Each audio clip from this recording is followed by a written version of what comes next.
Je n'aurais jamais imaginé que ma vie prendrait un tournant aussi radical. Pendant des années, mon mari Jacques et moi avions construit ce que nous croyions être une relation solide et stable. Nous avions une belle maison dans un quartier calme, des emplois stables et une routine qui, bien que prévisible, offrait une certaine sécurité, du moins c'est ce que je pensais. Je me souviens clairement du jour où tout a commencé à changer. C'était un samedi matin, et j'arrosais les plantes dans la cour avant lorsqu'un camion de déménagement s'est arrêté devant la maison voisine, qui était vacante depuis des mois. J'étais ravie que nous ayons enfin de nouveaux voisins.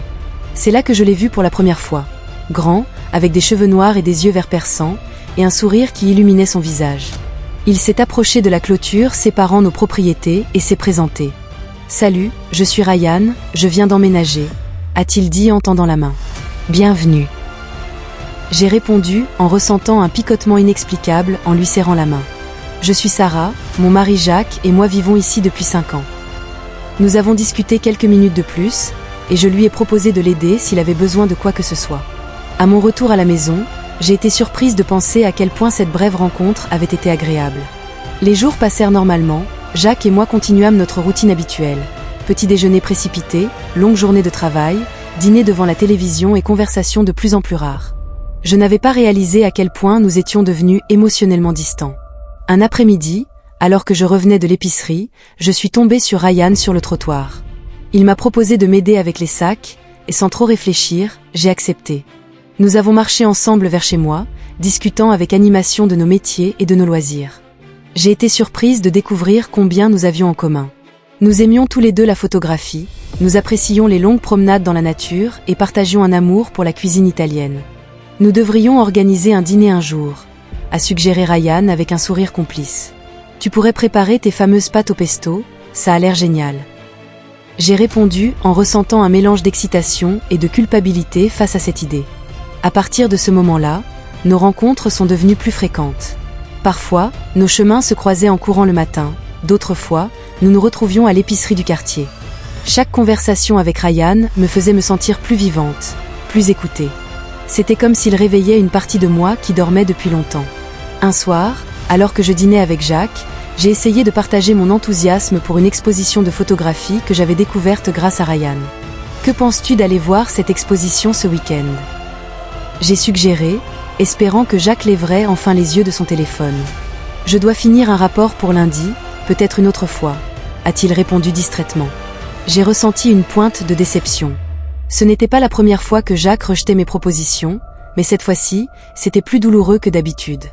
J'ai réalisé à quel point les moments spéciaux avec mon mari me manquaient.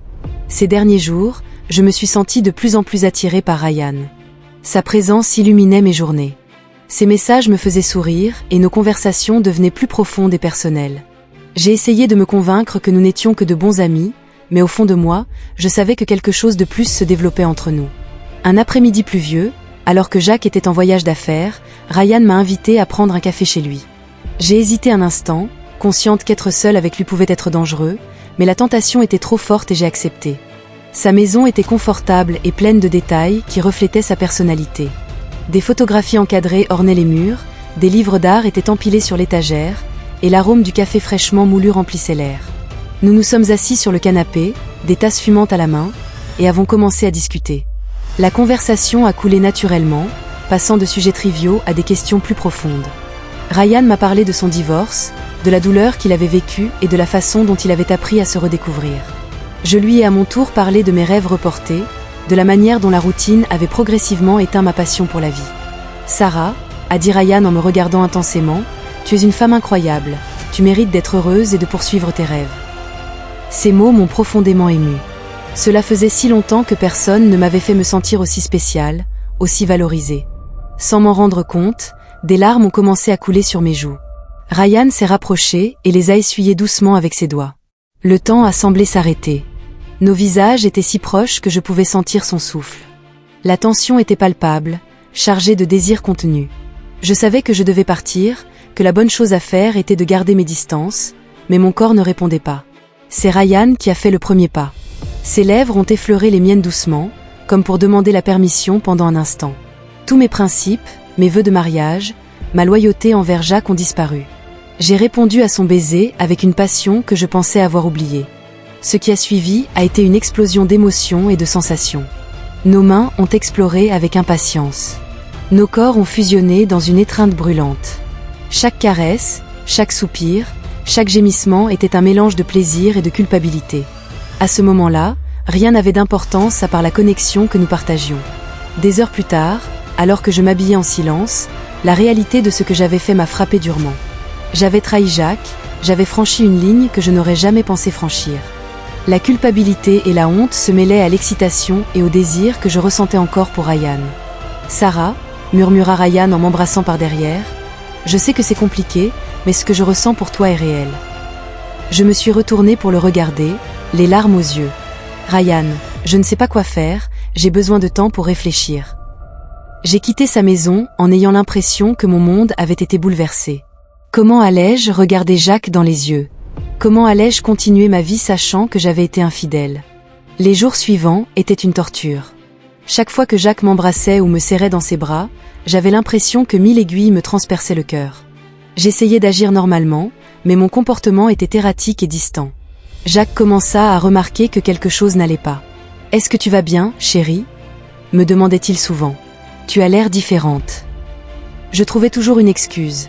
Le stress au travail, la fatigue, un rhume qui ne voulait pas partir. Mais au fond de moi, je savais que tôt ou tard, la vérité éclaterait.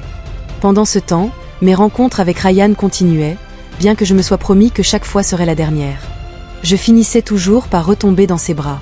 C'était comme si j'avais découvert une drogue dont je ne pouvais pas me débarrasser. Mon histoire n'est pas encore terminée. S'il vous plaît, pensez à vous abonner à la chaîne. Merci.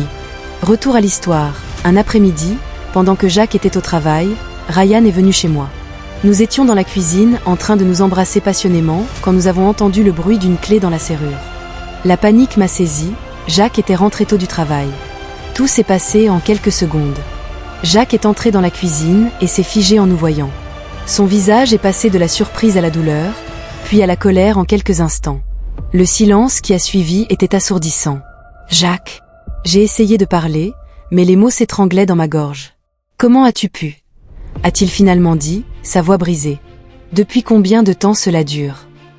Ryan a essayé d'intervenir, mais Jacques l'a arrêté d'un geste. « Ne parle même pas, sors de ma maison tout de suite. » Une fois Ryan parti, Jacques et moi avons fait face à la tâche douloureuse de démêler ce qui s'était passé. Les larmes coulaient librement tandis que j'essayais d'expliquer mes sentiments, ma confusion, mes regrets.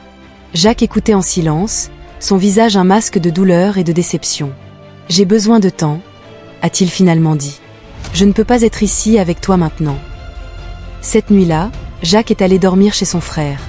Je suis restée seule face aux conséquences de mes actes. La culpabilité me consumait, mais en même temps, je ne pouvais pas nier les sentiments que j'avais développés pour Ryan. Les jours suivants ont été un tourbillon d'émotions. Jacques et moi avons eu de longues et douloureuses conversations. Nous avons parlé de nos problèmes, de la façon dont nous nous étions éloignés, des rêves que nous avions laissés derrière. C'était comme si la trahison avait ouvert une boîte de Pandore, libérant tous les problèmes que nous avions ignorés pendant des années. Ryan, pour sa part, a respecté ma demande d'espace, bien qu'il m'envoie occasionnellement des messages pour voir comment j'allais. Il a compris que j'avais besoin de temps pour clarifier mes sentiments et décider ce que je voulais faire de ma vie.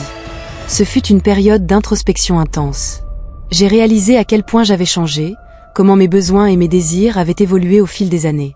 Est-ce que je voulais vraiment sauver mon mariage ou étais-je prête à commencer une nouvelle vie, peut-être avec Ryan? Jacques, pour sa part, traversait aussi son propre processus. Après le choc initial et la colère, il a commencé à réfléchir à son rôle dans la détérioration de notre relation. Il a reconnu qu'il était devenu distant, qu'il avait pris notre amour pour acquis. « Sarah, m'a-t-il dit un soir, je sais que tu as fait une erreur, mais j'ai aussi ma part de responsabilité. J'ai laissé la routine éteindre notre passion. Je t'ai négligé. Je nous ai négligés. » Ces mots m'ont profondément ému. Voir Jacques, toujours aussi confiant et fort, montrer sa vulnérabilité m'a fait réaliser à quel point je l'aimais encore. Mais les choses n'étaient pas si simples. Mes sentiments pour Ryan étaient réels et puissants. Ils représentaient l'excitation, la passion, la possibilité d'une nouvelle vie. Jacques, quant à lui, était mon histoire, mon compagnon de tant d'années, l'homme avec qui j'avais construit une vie. Après des semaines de réflexion et de longues conversations avec eux deux, j'ai pris une décision. Ce n'était pas facile et je savais que, peu importe ce que je choisirais, quelqu'un serait blessé. Un après-midi ensoleillé, j'ai rencontré Ryan dans le parc où nous avions l'habitude de courir. Son visage s'est illuminé quand il m'a vu, mais il a rapidement remarqué mon expression sérieuse. « Ryan », ai-je commencé, sentant une boule dans ma gorge. Ce que nous avons vécu était magnifique et m'a aidé à me redécouvrir. « Mais tu vas rester avec Jacques, n'est-ce pas ?» Doucement interrompu, j'ai hoché la tête, les larmes aux yeux. « Je suis désolée, je le suis vraiment, mais mon histoire avec Jacques n'est pas terminée. Je veux essayer de reconstruire ce que nous avions pour redevenir le couple que nous étions autrefois. » Ryan est resté silencieux un moment, réfléchissant à mes mots. Finalement, avec un sourire triste, il a dit « Je comprends, Sarah. Ça fait mal, mais je comprends. J'espère que tu trouveras le bonheur que tu mérites. » Nous nous sommes dit au revoir avec une étreinte chargée d'émotions, de gratitude, de tristesse et un soupçon de ce qui aurait pu être. Alors que je le regardais s'éloigner, j'ai ressenti un mélange de soulagement et de perte. Ce soir-là, en rentrant à la maison, Jacques m'attendait. Je lui ai parlé de ma décision et de mon désir de reconstruire notre relation. Son visage s'est illuminé d'un mélange de joie et de détermination. « Ce ne sera pas facile », a-t-il dit en prenant mes mains dans les siennes. « Je dois travailler dur pour regagner ta confiance et retomber amoureux. »« Je sais », ai-je répondu, « mais je pense que ça vaut la peine d'essayer. » Les mois suivants ont été un processus de guérison et de redécouverte. Jacques et moi avons commencé une thérapie de couple pour apprendre à mieux communiquer et exprimer nos besoins et nos peurs. Petit à petit, nous avons reconstruit notre intimité, tant émotionnelle que physique. Nous avons repris de vieilles passions que nous avions abandonnées et commencé à sortir ensemble comme si nous étions un nouveau couple. Nous avons voyagé et exploré de nouveaux endroits ensemble. Chaque expérience partagée était une nouvelle brique dans la reconstruction de notre amour. Ce n'était pas un chemin facile. Il y avait des moments de doute, de peur et de récrimination. Parfois, le souvenir de mon infidélité revenait nous hanter, mais à chaque obstacle surmonté, notre relation se renforçait. 1 an après cet après-midi fatidique dans la cuisine, Jacques m'a surpris avec un dîner spécial à la maison. Il avait cuisiné mon plat préféré et décoré la salle à manger avec des bougies et des fleurs. « Sarah », a-t-il dit à genoux devant moi, « cette année a été la plus difficile de nos vies, mais c'était aussi l'année où nous avons le plus grandi, où j'ai vraiment appris à t'apprécier et à t'aimer.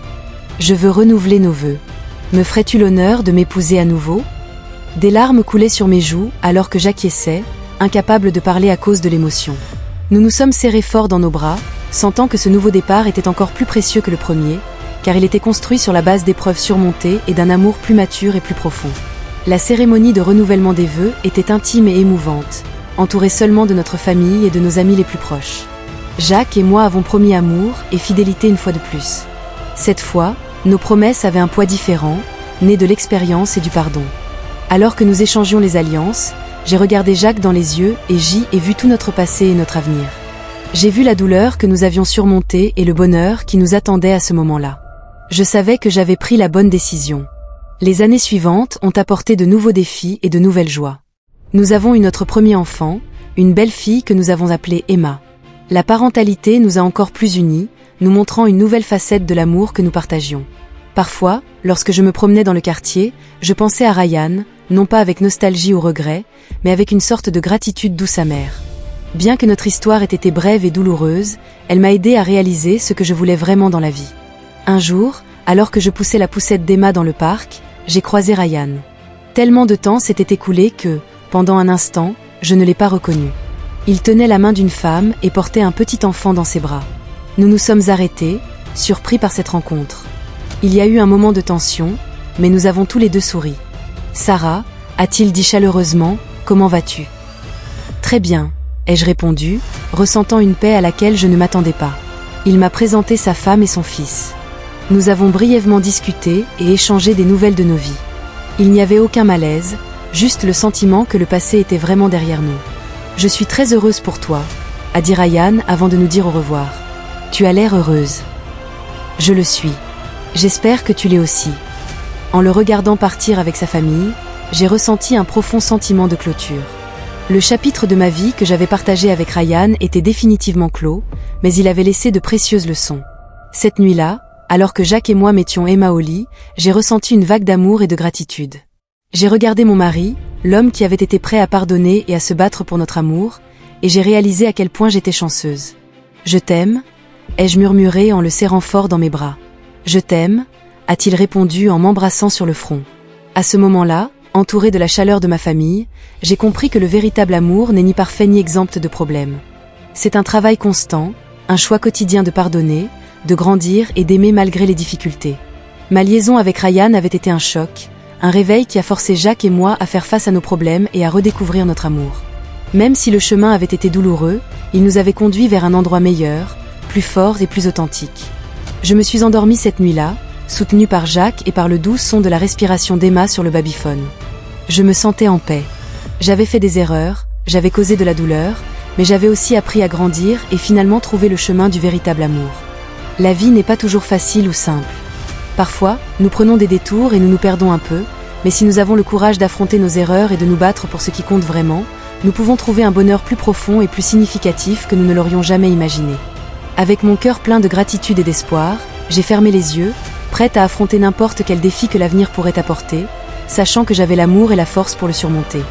Mon histoire d'infidélité et de rédemption était terminée, mais mon histoire d'amour, la vraie, celle qui comptait, continuait de s'écrire chaque jour. J'avais hâte de voir quelle nouvelle page le destin nous réservait.